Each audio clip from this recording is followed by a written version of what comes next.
Good morning everyone. आज हम पढ़ने जा रहे हैं पोयम ओzymandias। The poem which is written by one of the finest poet in the history of English literature, mister PB Shelley. PB Shelley ने ये पोयम लिखी है, बहुत ही हार्ट टचिंग पोयम है and in fact it is very symbolic as well, which gives you a kind of message। जब आप ये पोयम खोलते हैं तो सबसे पहले आपको दिखाई देता है ये चित्र। This is the picture which we are having in the front of the poem Ozymandias। Look at this picture। The picture itself tells you everything that what you are going to read about or talk about। जब आप इस picture को देखते हैं तो आपको realise होता है कि ये एक धड़ है जो गिर गया है at the passage of the time, और ये पैर हैं जो टूटे फूटी स्थिति में अब ये भी उस वास्ट से रेगिस्तान में खड़े हुए हैं। जब कभी हम चौराहे को क्रॉस करते हैं, बाइक्स वगैरह से जा रहे होते हैं, तो हम देखते हैं कि जितने भी ग्रेट पर्सनालिटीज होती हैं जिन्होंने बहुत ही ग्रेट एफर्ट या कुछ हिस्टोरिकल इवेंट अपनी लाइफ में किया होता है, उन सभी के स्टैच्यूज हमें वहां पर बने हुए दिखाई देते हैं। तो ये ओzymandias पढ़ते समय में भी हमें ये पता है कि ये एक महान राजा था जिसकी मूर्ति वहां पर टूटी पड़ी हुई है, जो आपको सिर्फ एक मैसेज देना चाहती है कि समय के साथ इस दुनिया में परिवर्तन होता रहता है। कोई भी परमानेंट के लिए इस दुनिया में नहीं है। उसने लाइफ में कितने भी महान काम किए हों, लेकिन जैसे जैसे उसका समय नजदीक आएगा he will have to die। इसलिए हमें घमंड नहीं करना है, पोलाइट रहना है लाइफ में और अपने अच्छे एफर्ट्स को कंटिन्यू रखना है। तो चलिए पोयम को स्टार्ट करते हैं। आई मेट अ ट्रैवलर, यानी कि कवि आपसे ये कह रहा है कि पोयम की शुरुआत कैसे होती है कि I met a traveller from an antique land. Antique land मतलब कोई पुराना देश, कोई पुरानी जगह। तो कवि आपसे ये कह रहा है कि मैं एक यात्री से मिला जो कि किसी बहुत पुराने देश से आया हुआ था। Who said, who means उस यात्री ने कहा, टू वास्ट यानी दो बहुत बड़े बड़े, एंड ट्रंकलेस मतलब जिसका धड़ ना हो। ठीक है, ये हमारी धड़ है। धड़ अगर मेरी हटा दी जाए तो मेरा इतना ही पोर्शन बचता है।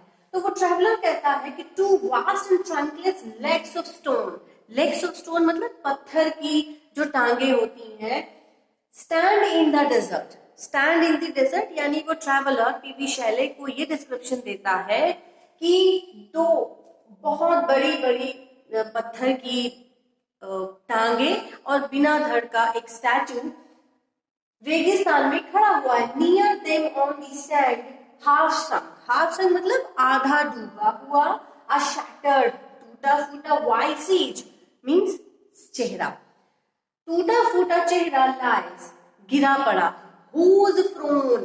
अब यहाँ पर फ्रोन का मतलब ये है कि हमारे फेशियल एक्सप्रेशंस मतलब if I am happy person that means smile would be on my face, but if I am angry kind of person I use to command the people, तो क्या होगा, मेरे चेहरे पे एक अजीब तरीके का तेवर होगा। ठीक है, तो वो यात्री पीबी शेले को बताता है कि आधा डूबा हुआ जो शरीर है वो कैसा, शैटर टूटा फूटा चेहरा है।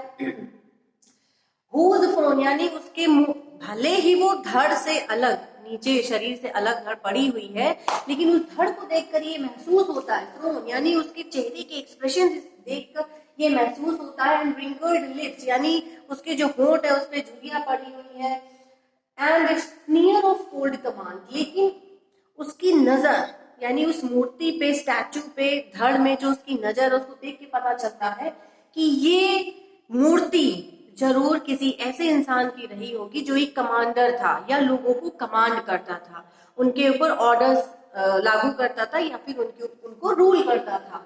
टिल दैट यानी ये सारी स्थितियां देखकर ये पता चलता है, इट्स स्कल्प्टर यानी वो मूर्तिकार, विल हुज पैशन रेड यानी जिस भी मूर्तिकार ने ये मूर्ति बनाई है वो उस कमांड करने वाले इंसान को अच्छे से समझ चुका था, उसके एक्सप्रेशंस को जानता था, उसके एक्टिविटीज को जानता था। विच येट सर्वाइव यानी ये मूर्ति आज भी सर्वाइव करती है, stand on these lifeless things. Lifeless मतलब पूरे रेगिस्तान में सिर्फ बालू है और उन सारी चीजों में केवल ये मूर्ति आज भी सर्वाइव कर रही है, लेकिन बाकी सारी चीजें यहाँ से जा चुकी हैं as the time past. The land that mocked them and the heart that fed. यानी कि वो जो मूर्तिकार था उसने उन सारी ही चीजों को बहुत अच्छे से उकेरा जो कि उस कमांडर की थी. एंड ऑन द पेडेस्ट्रियल, यानी पैदल चलने वाली जो जगह होती, यानी जो मूर्ति खड़ी उसके नीचे आपने देखा होगा ना कि डिस्क्रिप्शन भी दिया होता है. The hand that mocked them and the heart that fed, and on the pedestal these words appear. यानी उस मूर्ति के नीचे उस मूर्तिकार ने ये शब्द लिखे हुए थे, My name is Ozymandias, यानी मेरा नाम ओजीमैनियास है, किंग ऑफ किंग्स, मैं सभी राजाओं का राजा हूँ. Look upon my work, यानी मेरे काम को देखो, जो जो काम मैंने किए उनको देखो. ये mighty and despair, वो काम बहुत बड़ा हो कोई या फिर छोटा हो, लेकिन मेरे कामों को देखो. Nothing beside remains, अब कुछ नहीं बचा है. Round the decay, on that colossal wreck, boundless and bare, the lone and level sand stretched far away. आखिर में कवि ये कहता है nothing besides remains. Beside remains यानी अब इस मूर्ति के पास कुछ नहीं बचा है. Round the decay यानी जो भी कुछ था वो सब कुछ समाप्त हो चुका है. किसका? जिसकी ये मूर्ति है. On that colossal wreck, यानी इतनी बड़ी मूर्ति, boundless and bare, the lone and level sand stretch far away, यानी इस बड़े से रेगिस्तान में अब ये सिर्फ मूर्ति ही बची है. इस मूर्ति के अतिरिक्त जिसकी ये मूर्ति उसके पास कुछ भी नहीं बचा है, यानी समय ने उससे सब कुछ छीन लिया है. और किसी का भी, वो दुनिया में कोई भी आया हो, उसे इस दुनिया से चला ही जाना है. उसने चाहे बड़े काम किए हों या फिर छोटे काम किए हों.